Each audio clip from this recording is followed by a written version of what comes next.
صحابہ کرام پیچھے رہتے تھے، کسی دنیاوی کام کاج میں مشغول ہوتے تھے، تو جو لوگ نبی کریم صلی اللہ علیہ وسلم کی مجلس میں جاتے تھے تو وہ واپس آ کر ان دوسروں کو نبی کریم صلی اللہ علیہ وسلم کے ارشادات کی اطلاع پہنچاتے تھے۔ سیدنا عمر رضی اللہ تعالی عنہ کے بارے میں آتا ہے کہ انہوں نے اپنے ایک دوست کے ساتھ، اپنے ایک رفیق صحابی کے ساتھ باریاں مقرر کی تھیں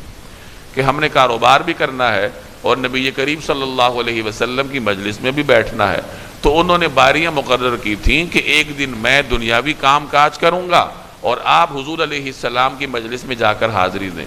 اگلے دن آپ کام کاج کریں گے اور میں جا کر نبی کریم صلی اللہ علیہ وسلم کی مجلس میں حاضری دوں گا، تاکہ دنیاوی کام کاج بھی چلتا رہے، معیشت کا سلسلہ بھی چلتا رہے، اور نبی کریم صلی اللہ علیہ وسلم کے ارشادات عالیہ سے ہم محروم بھی نہ ہوں۔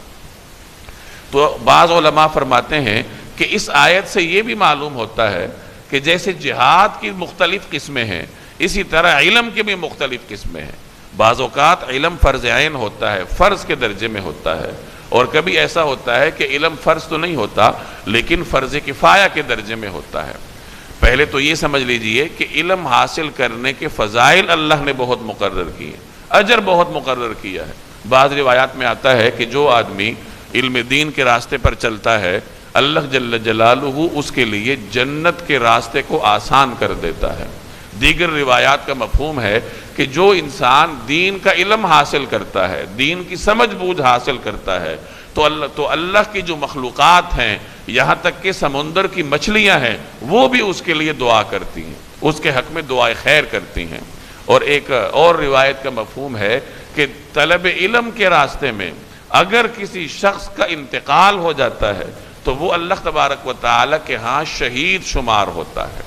ایک آدمی نیت کر لے کہ میں دین کا علم حاصل کروں گا، قرآن کا علم حاصل کروں گا، حدیث کا علم حاصل کروں گا، جناب رسول اللہ صلی اللہ علیہ وسلم کی سیرت کا علم حاصل کروں گا، تو وہ حاصل کرنا شروع کرے، ہفتے میں ایک دن ہو، مہینے میں ایک دن ہو، اپنے آپ کو طالب علم سمجھے۔ اور یہ تو ایسے علوم ہیں جن کا کوئی انتہا نہیں ہے، تو ساری زندگی انسان اس کو حاصل کرتا رہے، تو جب بھی موت آئے گی تو انشاءاللہ طلب علم کے راستے میں آئے گی، اور اللہ کے فضل سے کوئی بعید نہیں ہے کہ اس کو اللہ تعالیٰ دین کا طالب علم شمار کرتے ہوئے شہادت کے رتبے سے سرفراز فرمائے۔ یہ جو دین کا علم ہے یہ انبیاء کی میراث ہے۔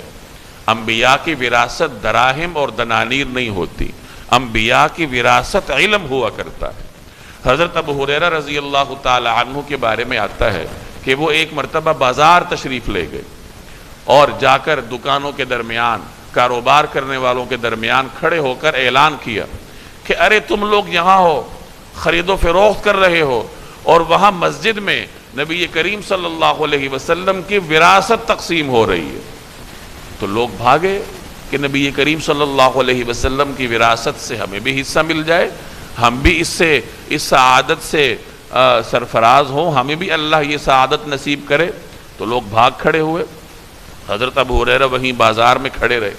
اب تھوڑی ہی دیر کے بعد لوگ واپس آنا شروع ہوئے اور کہنے لگے کہ ابو ہریرہ تم کس وراثت کی بات کر رہے تھے؟ وہاں تو کوئی وراثت تقسیم نہیں ہو رہی۔ تو حضرت ابو ہریرہ نے فرمایا کہ بتاؤ تم نے وہاں کیا دیکھا،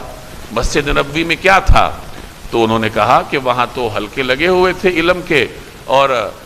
لوگ پڑھ آ رہے تھے۔ تو حضرت ابو ہریرہ نے فرمایا کہ خدا کے بندو، یہی تو اللہ کے رسول کی وراثت ہے جو وہ آپس میں تقسیم کر رہے ہیں، تو تم لوگ اس سے محروم ہو، یہاں بازار میں بیٹھے ہو۔ تو علم دین قرآن کریم کا علم ہے، حدیث کا علم ہے، نبی کریم صلی اللہ علیہ وسلم کی سیرت کا علم ہے، یہی جناب رسول اللہ صلی اللہ علیہ وسلم کی وراثت ہے جو کہ آپ صلی اللہ علیہ وسلم نے اپنی امت کے لیے چھوڑی ہے۔ اب یہ ہر امتی کے اپنے اوپر ہے کہ وہ حضور علیہ السلام کی اس وراثت میں کتنا حصہ حاصل کرنے میں کامیاب ہوتا ہے، اور آپ علیہ السلام کی اس وراثت کو حاصل کرنے میں وہ کتنا وقت صرف کرتا ہے۔ تو یہ علم دین کے فضائل ہیں۔